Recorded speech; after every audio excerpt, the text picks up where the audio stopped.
Durante la última glaciación, un cazador representó imágenes de los animales que deseaba matar sobre los muros de una cueva. Hace 5000 años, un escriba egipcio grabó jeroglíficos sobre una piedra.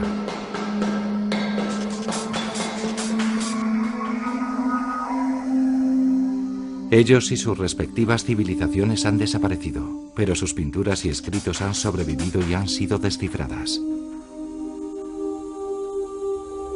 Estos antiguos documentos de piedra nos revelan parte de la vida de nuestros ancestros.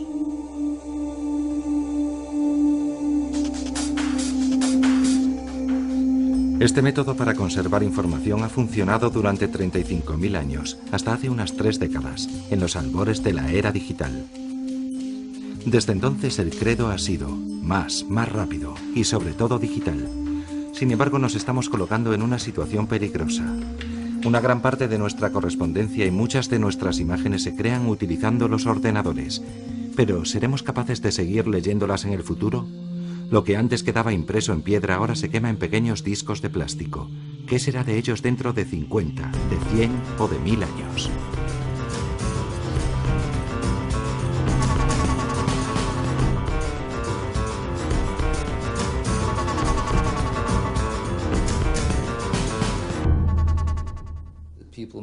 Mucha gente volverá los ojos a este periodo de la historia dentro de 100 o 1000 años y puede que lo denominen la oscura era digital. Será el periodo en que toda la información pasó de los distintos medios en que había estado, medios físicos, a medio digital, el cual acabó siendo tan variado y tan rápido que no pudieron preservarlo de ninguna manera. Stuart Brand es un americano especialista en informática. El desarrollo que él describe está teniendo lugar sobre todo en los laboratorios fotográficos, donde la norma es cuanto más digital, mejor. El año 2001 fue decisivo. Por primera vez se vendieron más cámaras digitales que cámaras tradicionales. Pero todas esas fotos de las vacaciones en principio no son nada más que archivos de píxeles almacenados en un chip informático conectado a un sistema operativo. ¿Qué pasará con esta información dentro de 20 años? Los vídeos caseros, momentos felices por descontado, han sido grabados utilizando una cámara digital. El orgulloso padre adquirió el último modelo de cámara con motivo del nacimiento de su hijo. Mini DVD, micrófono estéreo con conexión a internet. Cuando su hijo crezca podrá ver la familia tan maravillosa que formaban. Comparadas con las toscas películas de Super 8 que hacía su padre, esto no tiene nada que ver.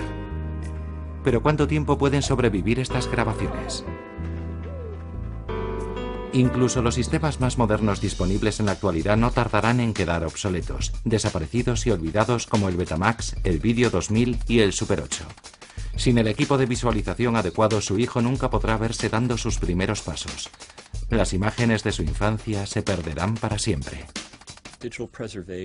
La conservación digital para el futuro lejano es el problema más serio al que nos enfrentamos en los primeros pasos de la creación de un entorno digital, de un mundo digital.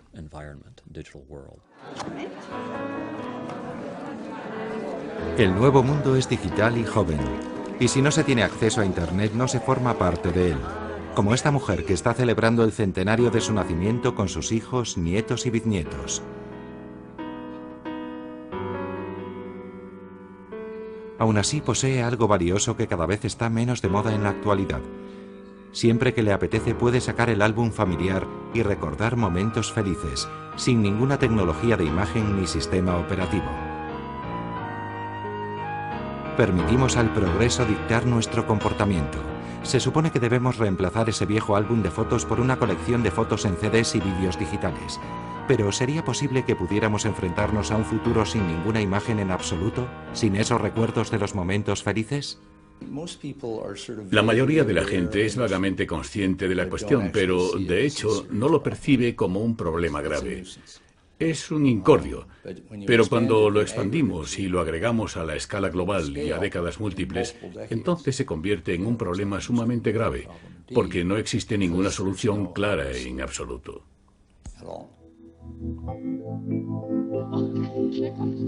Nuestro orgulloso padre no dedica tiempo a preocuparse por ello.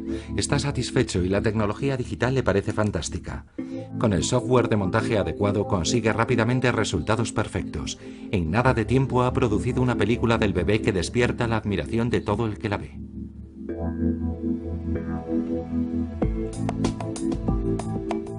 ¿Cuánto tiempo podrá almacenar esa película? ¿Qué pasará la próxima vez que actualice el programa? ¿O la próxima? Todo lo que el padre ve sobre la pantalla, al igual que el programa y el sistema operativo, son meras representaciones visuales de lo que realmente está sucediendo dentro del chip y del equipo electrónico. Los ordenadores funcionan sobre la base de una serie sencilla de ceros y unos, un código que sigue siendo un secreto oculto para la mayoría de las personas. Sin la ayuda del programa que se utilizó para crearlo, ni siquiera un procesador que examinara una frase brillante podría captar nada, salvo una serie sin sentido de impulsos eléctricos.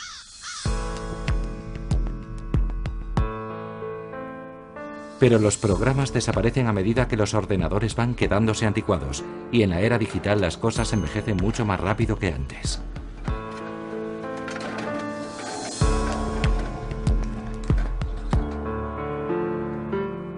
Porque todo lo que no sea tecnología punta es antiguo.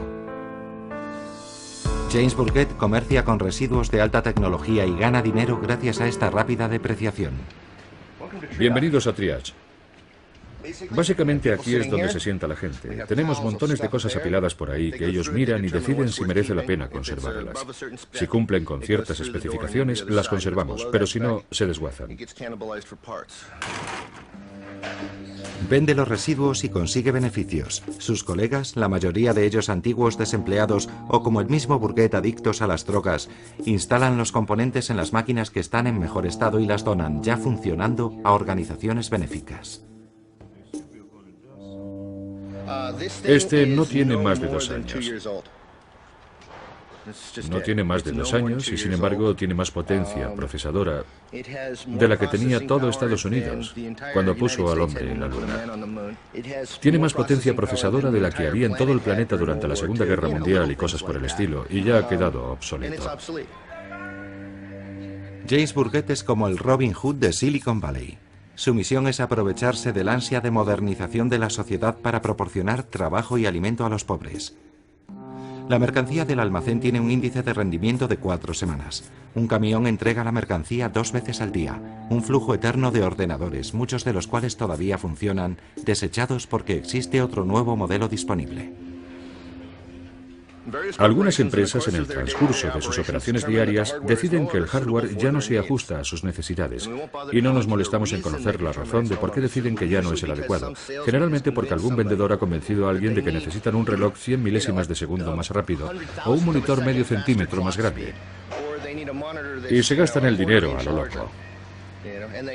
Existen algunas ventajas fiscales para hacerlo. Y no me voy a meter con eso. No critico a nadie por reemplazar su hardware, porque hemos informatizado una parte significativa del planeta con su antiguo hardware. En fin, me gusta, pero no lo comprendo. ¿Responde esto a su pregunta? La tierra del consumismo. Eso es América. Desde luego.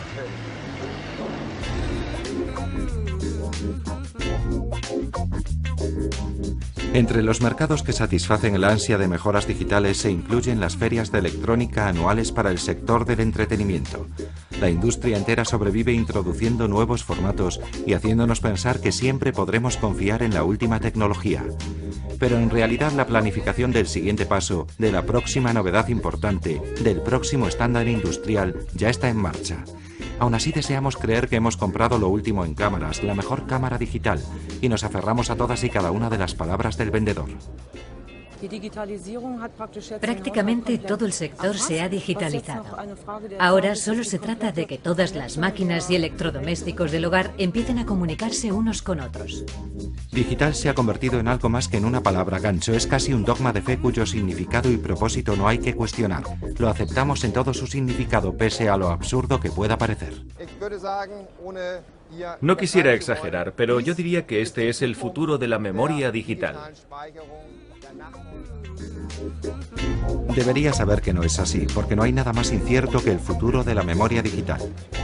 ¿Cuándo llegará al mercado el próximo sistema completamente nuevo? ¿Dentro de 5 años? No serán más de 10. ¿Es posible siquiera almacenar información digitalmente durante un largo periodo de tiempo? La respuesta es un no aterrador. Si echamos un vistazo al interior del ordenador, sabremos por qué. 0 o 1, sí o no, es todo lo que puede comprender. El ordenador no puede traducir la señal a información legible sin la ayuda de un programa. Cuando compramos un nuevo hardware y programas nuevos, tenemos que deshacernos de todas nuestras fotos, vídeos y textos favoritos o copiarlos en el nuevo sistema. En la actualidad, las fotos familiares y los vídeos caseros se escriben en CDs y DVDs. Se espera que duren toda la vida. Pero ¿qué sucede si el pequeño disco plateado tiene un defecto?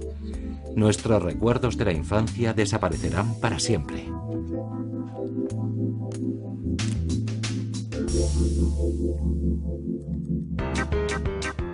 En 1983, Sony y Philips liberaron al mundo de la alta fidelidad de las grietas y de las roturas de los discos de vinilo. Nació el disco compacto y se le consideraba la última gran esperanza del futuro digital. Sin embargo, la memoria del presente digital es mucho más vulnerable de lo que se esperaba. La esperanza de vida de un CD es una cuestión que conlleva cierta polémica. Las predicciones difieren dependiendo de los intereses que estén en juego. Básicamente, yo diría que el producto, con un uso normal, puede tener una esperanza de vida de 50 a 100 años. Esto es una tremenda exageración de la esperanza de vida real de los discos que producimos en casa, según una conocida revista informática. Puso a prueba los CDs y los DVDs vírgenes de varios fabricantes. Un test especialmente diseñado para ello hizo visibles los errores en forma de cambio de espectro.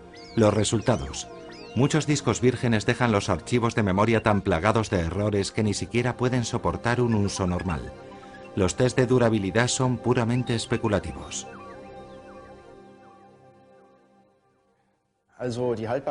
Respecto de la durabilidad, si podremos o no disfrutar de un disco como este dentro de 100 años, es algo imposible de verificar en tiempo real, porque tendríamos que esperar 100 años para saberlo. Lo que miden estos tests no es la durabilidad, sino el grado en que estos discos vírgenes pueden retener a alta temperatura la información que tienen almacenada. Pero eso no tiene nada que ver con el tiempo que pueden sobrevivir estos discos a una temperatura ambiente normal y en condiciones normales de uso. Actuando como si este tipo de escepticismo estuviera totalmente fuera de lugar, elegimos no poner en duda la viabilidad ilimitada a largo plazo de los pequeños discos de plástico, pese a mirar con lupa la fecha de caducidad de todos los envases de leche que adquirimos. Y aunque ya podemos encontrar advertencias sobre la fragilidad de los contenidos en cada paquete de CDs, son tan delicados y sensibles como parecen ser.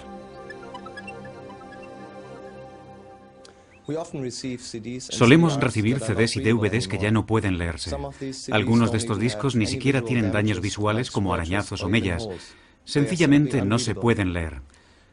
Las razones más comunes pueden ser la exposición a la luz solar directa, un uso incorrecto, un almacenaje incorrecto o problemas asociados a la quemadura del CD. Factores muy normales en el manejo diario de los discos. Una memoria que no sea capaz de soportar el uso normal y diario difícilmente puede conservar de modo seguro la información para el día de mañana. Pero si eso no fuera suficiente, en el Museo de Ciencias Naturales de Madrid se ha llegado a la conclusión de que los apreciados discos hasta podrían considerarse todo un manjar. Su recubrimiento plástico es la fuente de nutrición favorita de algunos hongos comunes. Javier García posee una colección única de CDs de audio en varias fases de deterioro. Las esporas del fungus Geotrichum pueden encontrarse por todo el mundo. Puedo enseñarles esta muestra. Esta muestra es de Tailandia, de Bangkok, y se aprecia la propagación típica del hongo en un entorno isotrópico. Tal vez esto se deba al fallo de la laca de protección. Bajo la luz polarizada se aprecia fácilmente lo que se ha comido el hongo, algo que también puede observarse en el pan y en el yogur de casi cualquier cocina. Los experimentos han demostrado que para reproducirse el hongo necesita un clima tropical, 30 grados centígrados y un nivel alto de humedad. Javier buscó CDs enmohecidos en internet y los encontró cerca del lago Constanza. Este CD es de Alemania. Es distinto porque se trata de un CDR. Está claro que la destrucción es absoluta.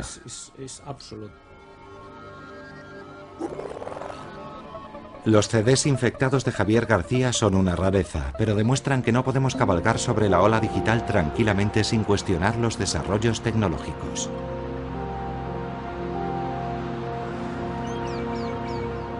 El escritor Stuart Brand vive en la bahía de San Francisco. Se le considera uno de los inventores de Internet.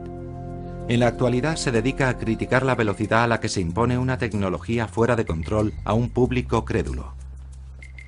Brand está a favor de un examen más intenso de las desventajas potenciales de los nuevos medios digitales. Un libro libre de ácidos dura muchísimo más que un CD-ROM.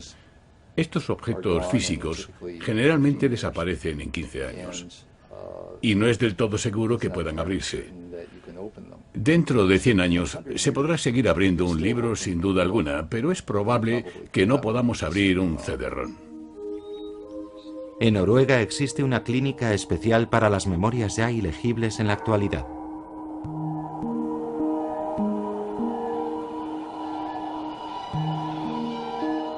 En un entorno parecido al de un quirófano, los médicos informáticos examinan placas base terminalmente enfermas y CDs con fallos de información. Aquí podemos ver una zona lisa y brillante.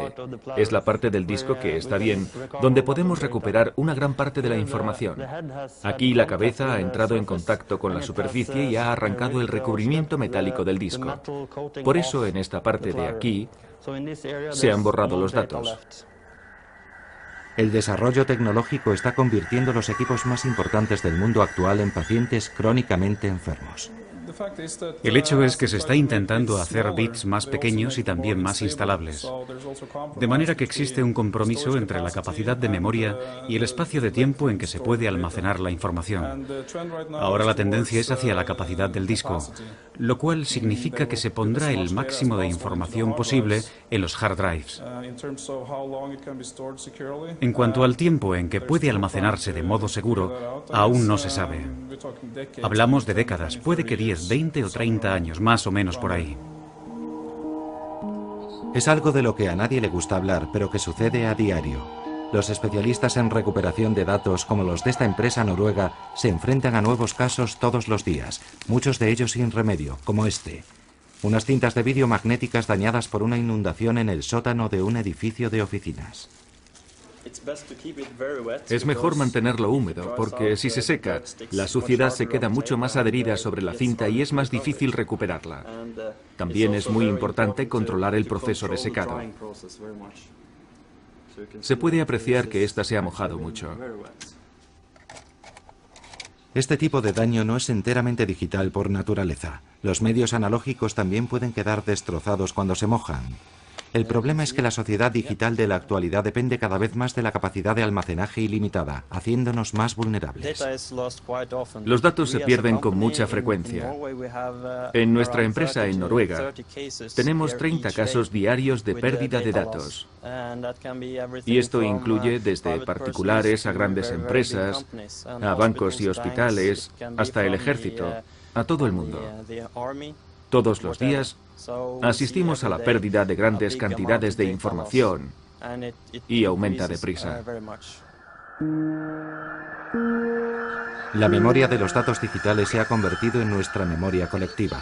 Hemos confiado nuestros tesoros más importantes y privados, nuestros recuerdos, a una tecnología sumamente sensible que debe ser mejorada o reemplazada cada pocos años. Nunca en la historia de la humanidad nuestra memoria colectiva ha corrido tanto peligro. Aún así llevamos algún tiempo sabiendo que progresamos hacia un vacío histórico. La perspectiva es que tenemos delante la oscura era digital. Los historiadores mirarán al pasado y verán este periodo en el que todo el mundo se comunicaba por correo electrónico, pero no quedará nada. Fascinados por el proceso de digitalización, ignoramos o reprimimos cualquier problema que pueda nublar nuestro entusiasmo. Nuestros recuerdos se construyen sobre una base de arena y el desarrollo tecnológico la va desgastando. Ya en 1995 un respetado especialista informático de California empezó a hacer sonar la alarma. Pero el sector y el público estaban inmersos en una ola de entusiasmo y no escucharon sus advertencias. Jeff Rosenberg demostró que el almacenamiento de datos a largo plazo utilizando tecnología digital siempre produce la pérdida de parte de la información almacenada. Desde entonces Rosenberg lidera un grupo de expertos que lucha contra esta amenaza. Creo que todo el mundo es consciente de lo efímera que puede ser la información. Sin embargo, en la era digital, me parece que a todos nos gusta pensar que una vez que lo tenemos todo capturado con ceros y unos, vamos a conservarlo para siempre. Desgraciadamente, a no ser que resolvamos algunos problemas muy profundos, esta información será igual de efímera o incluso más. Desaparecerá rápidamente y prácticamente no nos quedará nada de la información que nos interesa de este periodo de la historia. Pero ¿qué haríamos sin nuestros ordenadores y sin Internet? Nuestro sistema económico colapsaría. La utilización de la informatización e Internet ha producido cambios fundamentales en nuestra vida cotidiana, ha avanzado la investigación médica, ha simplificado las comunicaciones globales y nos ha convertido en la sociedad de la información. Cada usuario de Internet tiene acceso a una información que hasta hace poco tiempo solo estaba disponible para unos pocos elegidos. Ahora nos resulta más natural coger un ratón que coger un bolígrafo.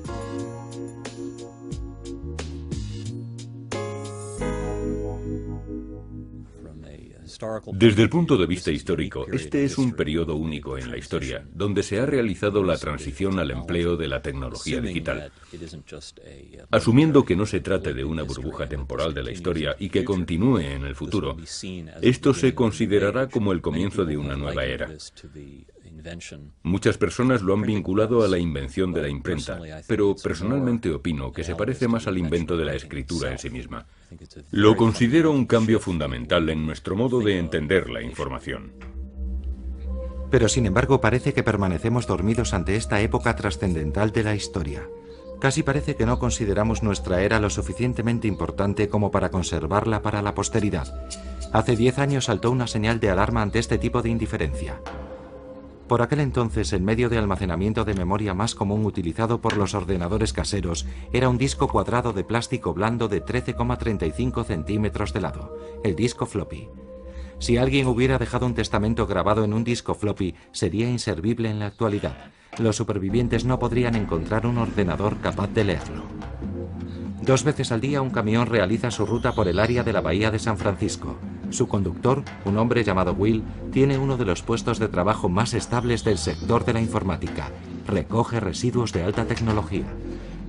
En los años 60 el fabricante de chips informáticos Gordon Moore hizo una predicción que garantizará el trabajo de Will durante décadas, la ley de Moore. La ley de Moore establece que cada 18 meses se desarrollará un nuevo chip informático con más capacidad y con mejor rendimiento que el anterior. Como resultado, cada 18 meses nace una nueva generación de ordenadores, y Will se encarga de recoger los viejos.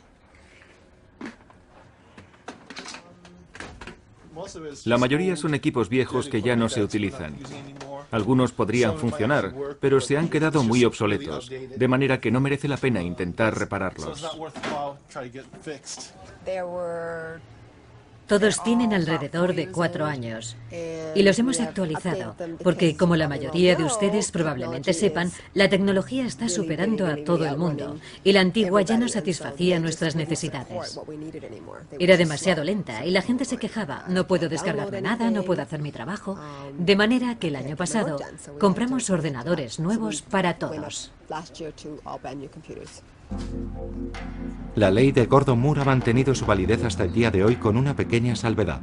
En la actualidad nace una nueva generación de ordenadores que convierte los anteriores en obsoletos cada 12 meses. El hardware cada vez es más asequible y reducido en tamaño, y debido a eso todo el sector ha sido obligado a inventarse a sí mismo a un ritmo muy rápido. Eso significa que cada pocos años cambiamos nuestro modo de entender los ordenadores y el tratamiento informático de los datos. Cambiamos nuestros paradigmas de aquello que estamos haciendo y de por qué lo hacemos de esa manera. Y cada vez que hay una evolución o un paradigma varía las pautas antiguas, ya no se ajusta a lo que queremos hacer o a lo que necesitamos hacer. De manera que esas pautas son reemplazadas por otras nuevas. La evolución de los medios de memoria digital empezó en el año 1880. Los datos del censo de Estados Unidos llegaron a ser tan extensos que se hubieran necesitado 10 años para procesarlos. Un joven ingeniero de Nueva York, Herman Hollerith, solucionó el problema perforando agujeros en unas tarjetas para representar los datos del censo. La máquina de Hollerith procesó las 26.000 páginas en solo 2 años y medio. En aquella época la palabra ordenador se refería a la persona que trabajaba con la máquina. Las tarjetas perforadas siguieron siendo el mejor sistema de memoria para el procesamiento de datos durante muchos años, y hasta hace tan solo 30 años se seguían considerando alta tecnología. En la actualidad únicamente podemos encontrarlas en los museos. Una vez allí tal vez se encuentren con personas como Chris Minsky, que cuidan de ordenadores veteranos que han alcanzado una edad madura avanzada. Aquí tenemos al Zuse Z23. Fue la primera máquina Zuse que utilizó transistores. Tenía 200 palabras de memoria central, pero lo más importante probablemente sea los 4K de memoria de tambor. El tambor era bastante barato en aquella época y fue muy popular desde los años 40 hasta los 60. Otra manera de almacenar memoria a largo plazo era utilizando una cinta de papel como esta. Y este tipo de cinta en concreto cada vez es más difícil de leer porque cada vez hay menos reproductores disponibles. Esto es un control de datos 6600. Era la máquina más rápida del mundo allá por 1965. Una máquina estupenda. Y la 7600, su hermana mayor, unas 5 veces más rápida. Pero esta es de 100 megabytes, de modo que es lo mismo que un disco zip de la actualidad. Los 100 megabytes de tamaño siguen estando vigentes en la actualidad con nuestro disco zip y ahora naturalmente con los CDs. Pero estos eran los aparatos que más memoria tenían por aquel entonces. El ejército de Estados Unidos intentó coleccionar todo tipo de ordenadores comunes en este almacén como una garantía frente a la amenaza de la pérdida de datos. De este modo, los particulares también podían traer sus discos antiguos e ilegibles a este museo y utilizar una de las máquinas para recuperar la información. Pero guardar los antiguos equipos en orden de funcionamiento resultaba imposible. Por esa razón, en las estanterías de Chris Minsky hay una revolución técnica tras otra, cada una de las cuales tuvo una vigencia de solo 18 meses como media.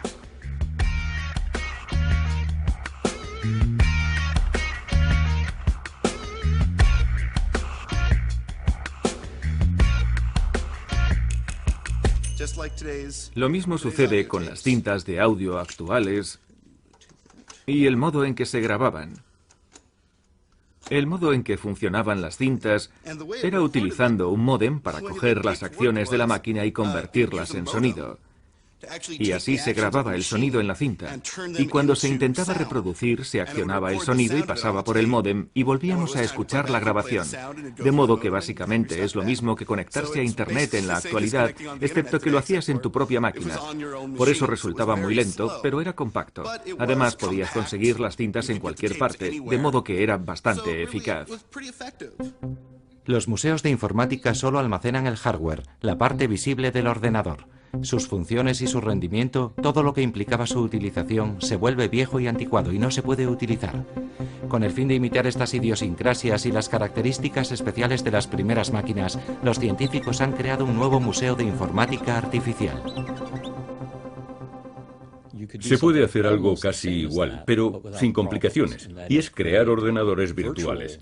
Es decir, programas que actúen como los antiguos ordenadores obsoletos y guardar esos programas para utilizarlos en los ordenadores futuros, y esa técnica se denomina emulación. Es una técnica de la ciencia informática muy conocida.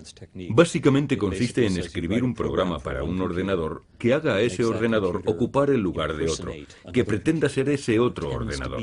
Lo hace tan bien que puede ejecutar cualquiera de los programas del ordenador antiguo.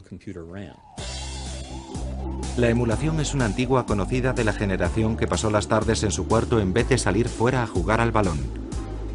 El grupo de expertos en juegos de ordenador que se reunía en los años 80 para comer patatas fritas, beber River Cola y jugar al Pac-Man o al Donkey Kong, sentía nostalgia de sus antiguos pasatiempos. Empezaron a obligar a sus ordenadores modernos a actuar como el Commodore 64, Amiga 500 y Atari. La emulación sigue siendo el mejor modo de devolverle la vida a las generaciones antiguas de ordenadores. Profesionalmente, este método lleva años utilizándose para mantener al mínimo la pérdida de datos.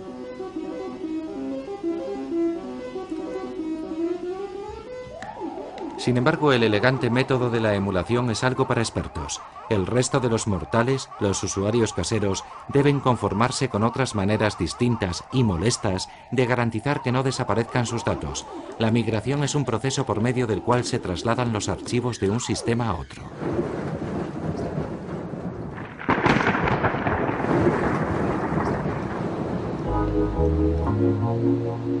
El Centro Informático Meteorológico Alemán de Hamburgo posee uno de los ordenadores más rápidos de Europa. Los archivos de datos de Wolfgang Stahl sobre la luz del sol y las nubes están en constante migración a fin de predecir mejor las tormentas y las inundaciones. Si las cintas magnéticas de 600 metros de longitud no se copiaran constantemente en el nuevo sistema, los datos sobre el clima global serían ilegibles dentro de algunos años. Se trata de un procedimiento costoso que consume una gran parte de su presupuesto anual. Piensas, ya me he comprado una memoria y tengo todos mis datos metidos ahí. Pero en realidad se debe empezar a calcular desde el principio, desde el momento en que se adquiere un ordenador. Cuando empiezas a producir datos y almacenarlos, archivarlos para la posteridad supone un coste muy elevado a largo plazo. Es muy caro, pero necesario. La migración es la técnica de convertir algo, independientemente de la forma en que esté en ese momento, en la siguiente forma cuando la actual se vuelve obsoleta. Y la gente que lleva 5 o 6 años utilizando ordenadores está familiarizada con esto, porque una versión de Word, o de WordStar, o de WordPerfect, u otro programa antiguo se queda obsoleta y deben convertirlo a la siguiente versión o al siguiente formato. La migración es una técnica que lleva utilizándose 30 años en la ciencia informática con bastante buen éxito, aunque exige cierto esfuerzo. Manfred Brandes tiene razón al sentir cierta reserva ante estos esfuerzos. Sus tesoros pueden esperar. La historia de Alemania descansa en el Archivo Federal Alemán, donde están documentados el cumpleaños del emperador Guillermo y la caída del muro de Berlín, en una película convencional, naturalmente. Pero el Zeitgeist, el espíritu del tiempo, reclama que se digitalice el material. A Brandes no le parece una buena idea. La tecnología digital es ciertamente muy importante para la restauración, y cada vez lo es más, pero por ahora no es el medio adecuado para archivar material cinematográfico. Manfred Brandes no tiene prisa. Siempre y cuando se almacene en las condiciones adecuadas, su película de poliéster podrá ser visionada incluso dentro de 500 años con una bombilla y una lupa. Eso sería imposible con el medio digital actual. El problema de lo digital es que es fácil de almacenar, y creo que eso confunde a la gente. Es muy fácil de almacenar y piensas, ahora está guardado, no cuesta nada, lo dejamos ahí y ya está, no le pasará nada. Pero resulta que mientras almacenarlo cada vez es más barato, preservarlo cada vez es más caro y más complicado, y alguien tiene que hacerlo. No todo lo que se produce durante una época determinada merece la pena conservarlo, pero guardar algunas cosas e informaciones seleccionadas ayuda a las futuras generaciones a comprender de dónde vienen.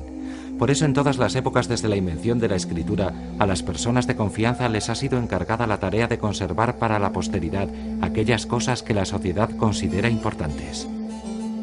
Los archiveros solían ser personas muy respetadas y su profesión requería constancia y serenidad. Protegían su legado del fuego, de las inundaciones y de las guerras.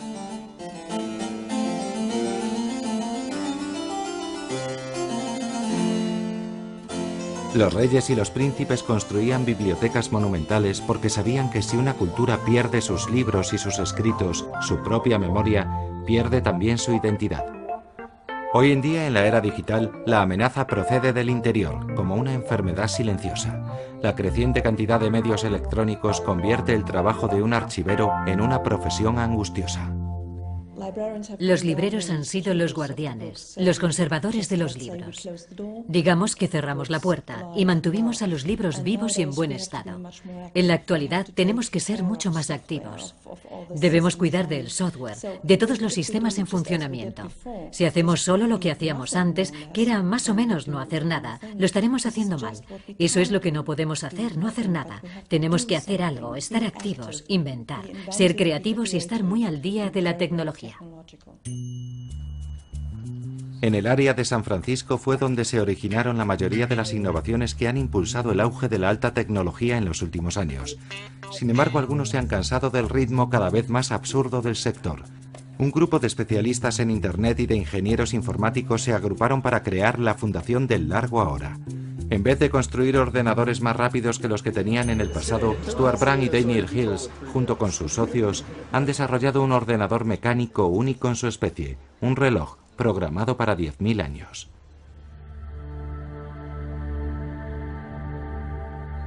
El reloj del largo ahora ha sido concebido como pieza central de un archivo para la eternidad, oculto dentro de una montaña a 5 horas al norte de Las Vegas.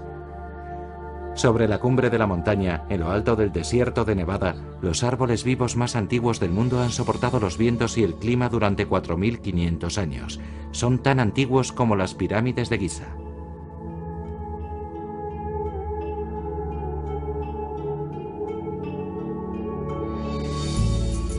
Dejando aparte las consideraciones climáticas, estos árboles ancestrales también inspiraron a Stuart Brown para establecer su proyecto de la memoria humana en una antigua mina de plata abandonada en el interior de la montaña, la Biblioteca de los 10.000 años. La idea de la Biblioteca de los 10.000 años era solo una idea que concebía la información como algo que podía gestionarse no solo en décadas, sino en siglos y en milenios, y por eso entendemos la información de otra manera. Tratamos la información de manera novedosa y ninguna de las maneras anteriores parece tener en cuenta el tiempo a largo plazo. Pero es en el tiempo a largo plazo donde está la responsabilidad, donde funciona la civilización, donde la cultura tiene su espacio, y hasta ahora creo que existe cierta desconexión entre el modo en que funciona la información y el modo en que la civilización necesita funcionar. En las montañas del Parque Nacional de Great Basin, Stuart Brown y la Fundación del Largo ahora confían en construir un parque temático técnico-filosófico único en su especie. La Biblioteca de los 10.000 años pretende albergar la memoria de la humanidad y el extraño reloj pretende garantizar que alguien se ocupe de este lugar tan significativo. Cada 2 años hay que dar cuerda manualmente al hardware puramente mecánico. De no hacerlo, no podría llevar eficazmente a cabo su tarea de grabar el tiempo exacto durante 10.000 años, independientemente de los terremotos y catástrofes que puedan producirse. ¿Qué sucederá cuando nuestras ciudades hayan desaparecido? Cuando nosotros mismos nos convirtamos en historia antigua para nuestros descendientes. ¿Qué quedará de nuestra cultura grabada en software? Incluso en la actualidad ya se están produciendo fallos en los datos electrónicos de los años 70 debido a los avances tecnológicos. Los datos existen, pero ya no se pueden leer. Y lo que se está perdiendo es el sentido, el código que interpreta los ceros y los unos y les dan significado transformando nuestras enormes colecciones de datos digitales en el tesoro cultural que en realidad son. Se pensaba que teníamos cubierto el aspecto de la conservación porque sencillamente copiábamos las cosas. Copiamos los bits indefinidamente y seguirán siendo los mismos bits, eso es verdad, pero el problema es que no vamos a saber qué significan. No seremos capaces de interpretarlos, lo mismo que cuando se copiaban los jeroglíficos durante todos aquellos siglos, pero sin tener idea de lo que significaban. Y se puede llegar a un punto en que perdamos el significado de lo digital, aunque hayamos conservado los bits. Una vez Alemania estuvo a punto de vivir el peor de los escenarios posibles, la caída en el olvido, el desastre digital. Cuando fracasó el Pacto de Varsovia a comienzos de los años 90, la era del ordenador Robotron de Europa Oriental también llegó a su fin. El lenguaje utilizado para programar la unidad central de los ordenadores Robotron se mantuvo en secreto y solo lo conocían unos pocos elegidos que o bien desaparecieron al otro lado de las puertas de las celdas o se marcharon a otros países. La enorme base de datos de la Policía Secreta de la República Democrática Alemana, SIRA, se volvió ilegible. Los datos de todo un país almacenados durante casi una década no eran más que plástico inservible. Aquí es donde guardamos nuestra memoria de datos. Son sobre todo cintas magnéticas de las unidades centrales que ya han visto arriba. Las guardamos en estos armarios con nuestra firma. Normalmente se archivan según las firmas. A veces las apilamos y otras las colgamos. También tenemos por ahí algunos discos magnéticos extraíbles que ya no podemos leer porque no disponemos del hardware necesario. Teníamos un centro informático, pero ya no quedaban unidades para estos discos, porque incluso entonces ya habían quedado obsoletos. Por eso todavía nos queda alguno por aquí. De momento los guardamos, pero todavía no sabemos si vamos a hacer algo con ellos.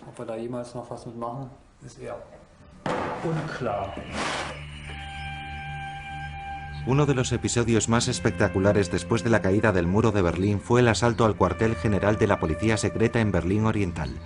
Los ciudadanos destrozaron las oficinas y los archivos de la agencia que tanto odiaban. Destruyeron los informes y las cintas magnéticas que encontraron en los armarios. Empezaron a extenderse rumores rápidamente. Se decía que las cintas contenían detalles sensacionales, los nombres y las actividades de los 4.500 espías extranjeros de Alemania Oriental, pero nadie podía descifrarlo. A menos que se conociera el lenguaje de programación, los nombres de los agentes extranjeros no eran sino ceros y unos sin ningún significado. Una vez que superas el primer obstáculo de introducir los datos en un ordenador o en un nuevo medio, te encuentras con el problema de los formatos lógicos, que en la mayoría de los casos no permiten utilizar los datos.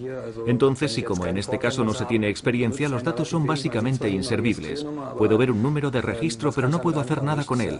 Tenemos que ser capaces de interpretar los datos, y en eso consiste una gran parte de la labor. En este caso ni siquiera habían transcurrido 10 años entre la creación de los datos y el intento de descodificación. ¿Qué sucederá cuando el plazo de tiempo sea aún más largo, tal vez de siglos? Las dificultades encontradas para descifrar los jeroglíficos de 2000 años de antigüedad nos dan una idea de los problemas a los que deberán enfrentarse las generaciones venideras con nuestros datos digitales. Echemos un vistazo a la historia. A finales del siglo XVIII, un soldado francés realizó un descubrimiento extraordinario. Un soldado del ejército de Napoleón encontró una piedra con algunos símbolos grabados en ella. Además de los antiguos jeroglíficos egipcios, que nadie era capaz de leer en aquella época, estaban también las letras griegas, las cuales podían traducirse fácilmente.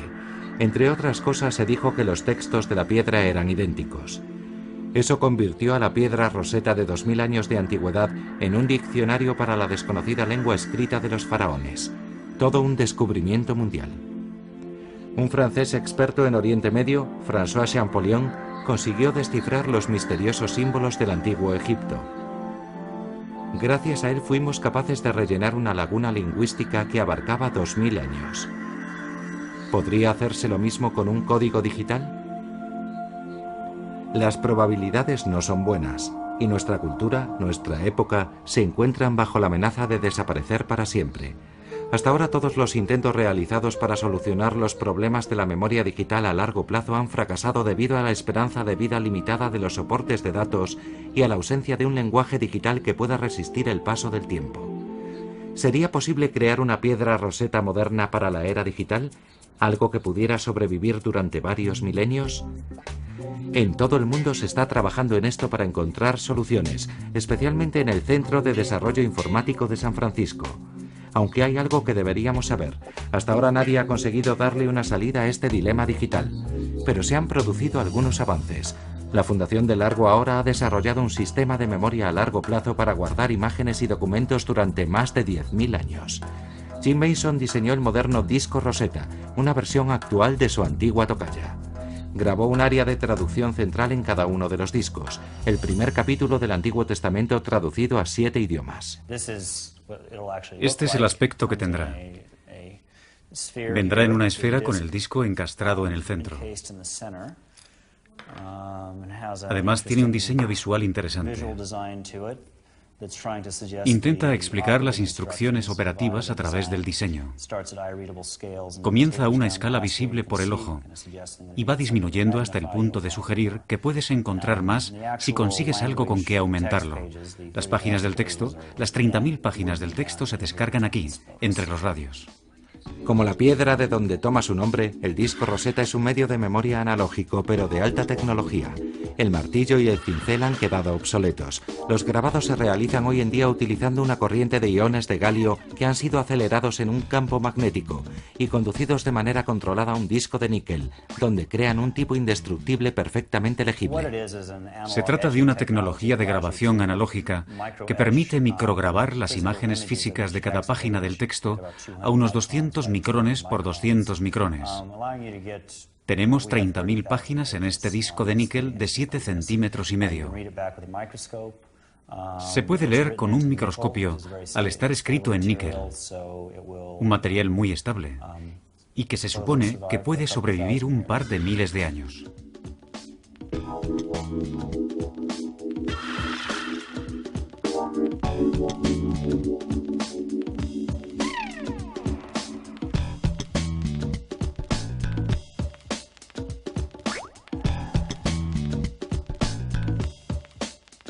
¿30.000 documentos de tamaño carta en un disco tan pequeño? ¿Cómo se va a poder leer eso? Con unos sencillos instrumentos ópticos de aumento. Sus inventores creen que esta es la oportunidad de vanguardia para el futuro. Permitirá a cualquiera acceder a esa información, a cualquiera que disponga de un microscopio. ¿Existirán los microscopios en el futuro? Por supuesto que sí. ¿Existirán necesariamente los formatos digitales de los documentos digitalizados en el futuro? Probablemente no. Y solamente por esta razón el disco Rosetta sigue siendo un medio analógico. Utiliza una tecnología de miles de años de antigüedad y crea una memoria que hace indestructibles las imágenes y los documentos, pero tiene un inconveniente. Los sistemas de memoria a largo plazo tienden a ser muy estáticos. El papel es muy estático. La piedra era incluso más estática. Cuando intentas planear para la longevidad, probablemente has de renunciar a la flexibilidad del manejo de los datos. Por eso esto nunca va a sustituir a un archivo o algunos tipos de medios magnéticos. Pero para aquello que puede existir en forma de archivo plano y que básicamente deseas guardar en un medio seco durante un largo periodo de tiempo, está bien. El disco Rosetta posee otra ventaja. Estéticamente es un objeto agradable que llamará la atención de cualquiera que lo encuentre, incluso dentro de miles de años. Y después de examinar su intrigante diseño, no dudarán de su valor.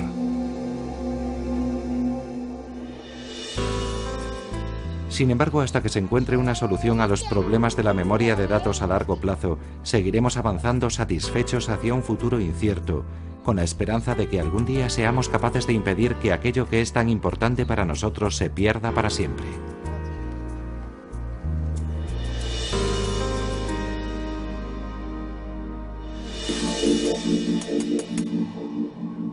Si existe una solución a este problema, los expertos han dado un gran paso hacia su descubrimiento en Alemania.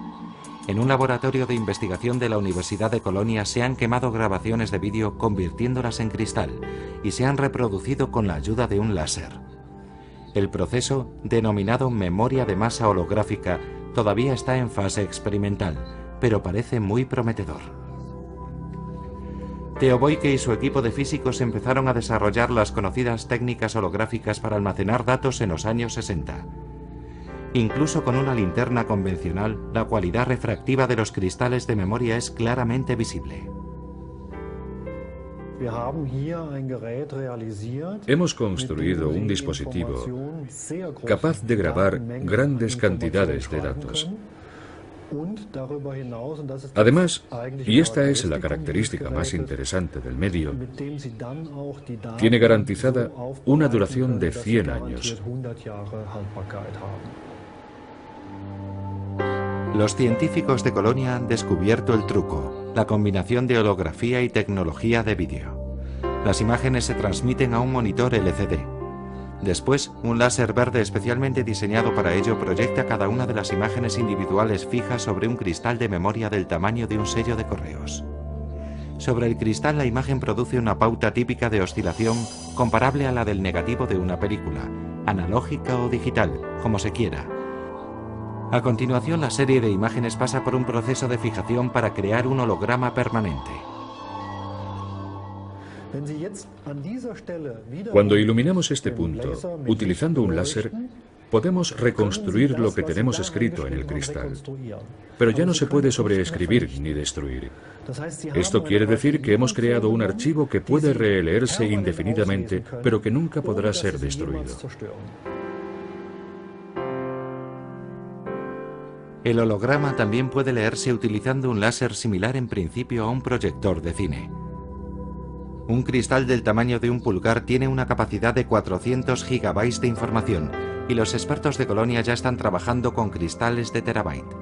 Con eso sería posible almacenar muchos programas en forma de código digital, en forma de ceros y unos, dejando al mismo tiempo espacio suficiente para incluir las instrucciones de uso en varios idiomas tan fáciles de leer como en cualquier libro convencional, con una esperanza de vida de 100 años por lo menos. Ahora la comunidad coincide con nosotros en que estos 100 años son un cálculo más bien conservador. Los cálculos teóricos indican de 1000 a 3000 años. Los científicos que trabajan ahora febrilmente para encontrar un medio de almacenar la memoria a largo plazo también saben que están muy lejos de encontrar la piedra filosofal, la solución perfecta. Para llevar a cabo su complicada labor necesitan el respaldo de la mayor parte de la sociedad. Al fin y al cabo, la pérdida de nuestra memoria cultural no es solo un problema de los expertos. Si las cosas siguen así, nuestra época pronto quedará borrada de las páginas de la historia, para siempre.